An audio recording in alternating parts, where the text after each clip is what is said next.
এভাবে তোমরা যদি একবার খাস্তা গজা বানিয়ে বাড়িতে খেয়ে দেখো, দোকান থেকে কিনে খেতে কিন্তু আর ইচ্ছেই করবে না। ভীষণই টেস্টি হয়। দেখে নাও আজকের রেসিপি। নমস্কার বন্ধুরা, মায়ের ছোট্ট রান্নাঘরে আপনাদের সকলকে স্বাগত জানাই। আজকে আমি তৈরি করব রথযাত্রা স্পেশাল খাস্তা গজা রেসিপি। তো বন্ধুরা প্লিজ ভিডিওটিতে একটি লাইক দিয়ে ভিডিওটা তোমরা শেষ পর্যন্ত দেখতে থাকো। একদমই কিন্তু খাস্তা দোকানের মতো পারফেক্ট গজা কিভাবে তৈরি করব সেটাই আজকে তোমাদেরকে দেখাবো। তো তোমরা ভিডিওটা শেষ পর্যন্ত দেখতে থাকো। তো বন্ধুরা, খাস্তা গজা তৈরি করার জন্য এখানে আমি একটা বাটিতে নিয়ে নিয়েছি এরকম একটা ছোট সাইজের বাটি দিয়ে 2 বাটি পরিমাণ এখানে আমি ময়দা নিয়েছি, আর ময়দাটা কিন্তু আমি চেলে নিয়েছি।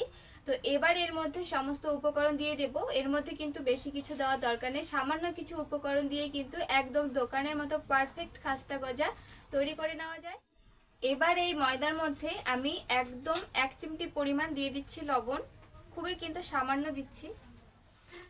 আর আমি এখানে দিয়ে দিচ্ছি বেকিং সোডা, এখানে আমি 1 চামচের 4 ভাগের 1 ভাগ দিয়ে দিচ্ছি এখানে। আর এখানে আমি দিয়ে দিচ্ছি 4 চামচ পরিমাণ সাদা তেল।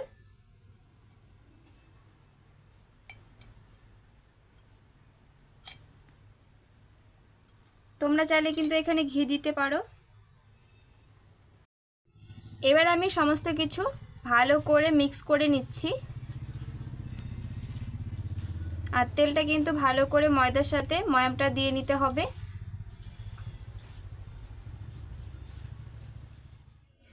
তো বন্ধুরা, আমি ভালো করে ময়ামটা দিয়ে নিয়েছি, আর ময়ামটা যতটা পারফেক্ট হবে গজাগুলো কিন্তু ঠিক ততটাই পারফেক্ট হবে। তো তোমরা দেখে নাও যে ময়ামটা ঠিকঠাক আছে কিনা, সেটা কিভাবে বুঝবে। তো এইভাবে ময়দাটাকে নিয়ে হাত দিয়ে এরকম একটু মুঠো করবে। তো এরকম যদি একটা শক্ত মুঠো তৈরি হয় তাহলে কিন্তু বুঝে নেবে যে ময়ামটা ঠিকঠাক আছে। আবার হাত দিয়ে একটু চাপ দিলে দেখতে পাচ্ছ ভেঙে কিন্তু একদম ঝুরঝুরে হয়ে যাচ্ছে। তো এবার এর মধ্যে একটু একটু করে জল দিয়ে আমি একটা ডো তৈরি করে নেব।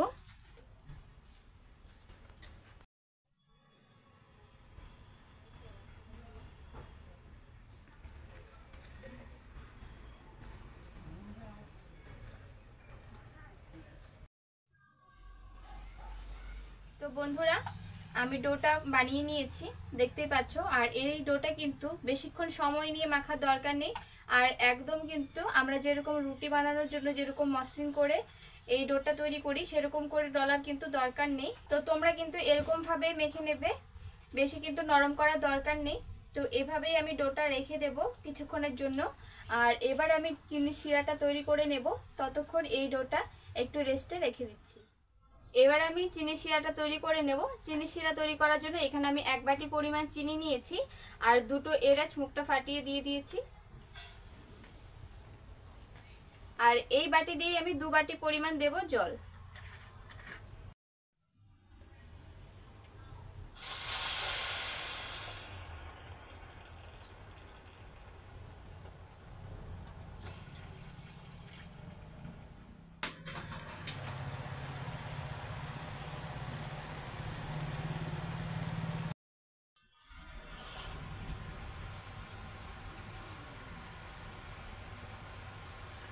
তো বন্ধুরা, চিনি শিরাটা কিন্তু হয়ে গেছে। আর এই চিনি শিরাটা কিন্তু একদম ঘন করার দরকার নেই, যাতে একটু চিটচিটে ভাব হয় এরকম হলেই কিন্তু হয়ে যাবে। তো এবার আমি চিনি শিরাটা নামিয়ে রাখছি, আর এবার তোমাদেরকে আমি গজাগুলো বানিয়ে দেখাবো।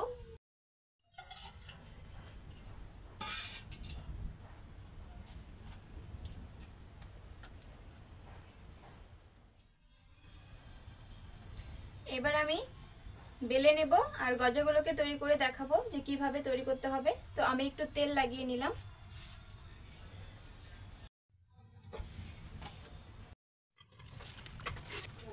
তো বন্ধুরা, আমি এরকম একটু বড় করে বেলে নিয়েছি। তো এবার আমি একটা ছুরি দিয়ে এভাবে কেটে নিচ্ছি। এবার এই অংশটা কিন্তু আমি এভাবে এর উপরে উঠিয়ে দেব।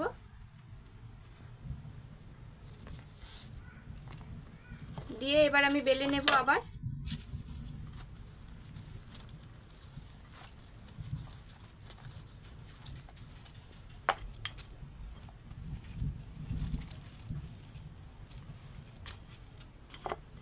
ঠিক একই রকমভাবে আমি আবারও এভাবে মাঝখানে কেটে নিচ্ছি। আবার এই সাইডের অংশটা এর উপরে আবার উঠিয়ে দিচ্ছি।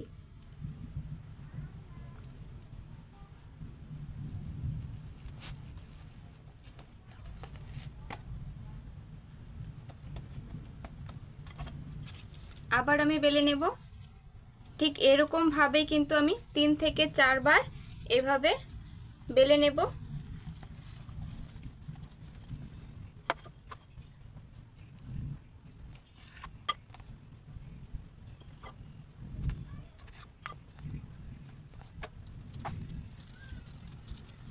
তো এর থেকে এবার আমি গজাগুলো তৈরি করে নেব। এবার আমি কেটে নেব গজাগুলো। তো আমি সাইড থেকে একটু কেটে নিচ্ছি।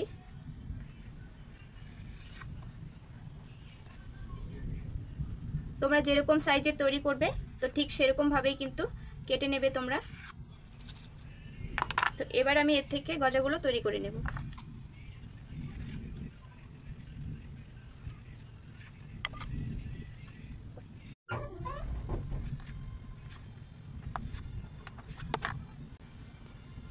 তো বন্ধুরা আমি কেটে নিয়েছি, আর এখনই কিন্তু বেশ সুন্দর লেয়ারগুলো বোঝা যাচ্ছে।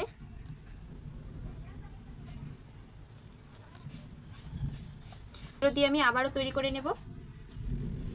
তো বন্ধুরা এদিকে আমি গজাগুলো বানাতে বানাতে আর এদিকে আমি গজাগুলো ভাজার জন্য তেলটা একটু গরমে বসিয়ে দিচ্ছি।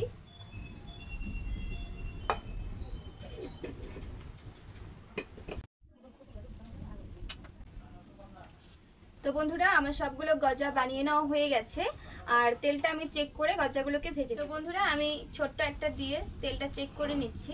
তেলটা কিন্তু গরম হয়ে গেছে, তো অতিরিক্ত গরম করার কিন্তু দরকার নেই। তো এবার আমি দিয়ে দিচ্ছি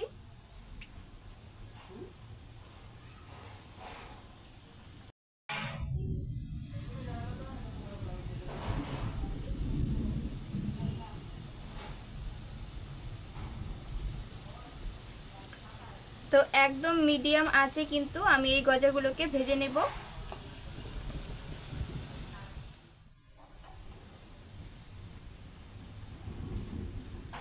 গজাগুলো এক পাশ ভেজে নিয়ে এবার আমি উল্টে দিচ্ছি।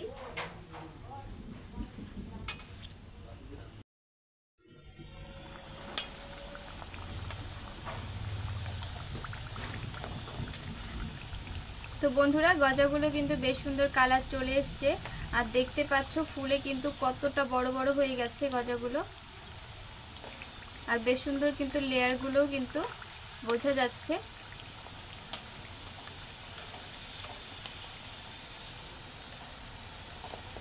তো ভালো করে ভেজে নিয়ে তারপর আমি উঠিয়ে নেব।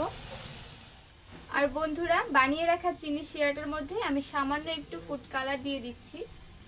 এতে কিন্তু এই গজাগুলোর কালারটা বেশ সুন্দর হবে, দেখতে খুব ভালো লাগবে। আর তোমরা যদি এটা না দিতে চাও তাহলে কিন্তু না দিয়েও তৈরি করতে পারো। ভালো করে মিক্স করে নিচ্ছি। আর এদিকেও কিন্তু গজাগুলো আমার ভেজে নেওয়া হয়ে গেছে।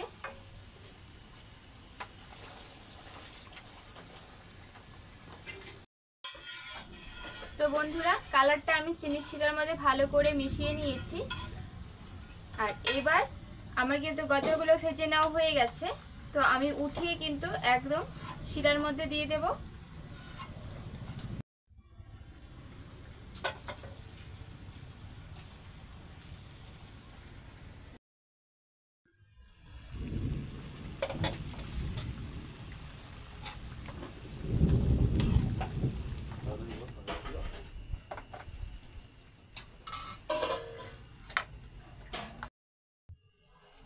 তো বন্ধুরা সবগুলো গজা আমি চিনি শিরার মধ্যে দিয়ে দিয়েছি, আর একটু এইভাবে আমি উল্টে পাল্টে নিচ্ছি।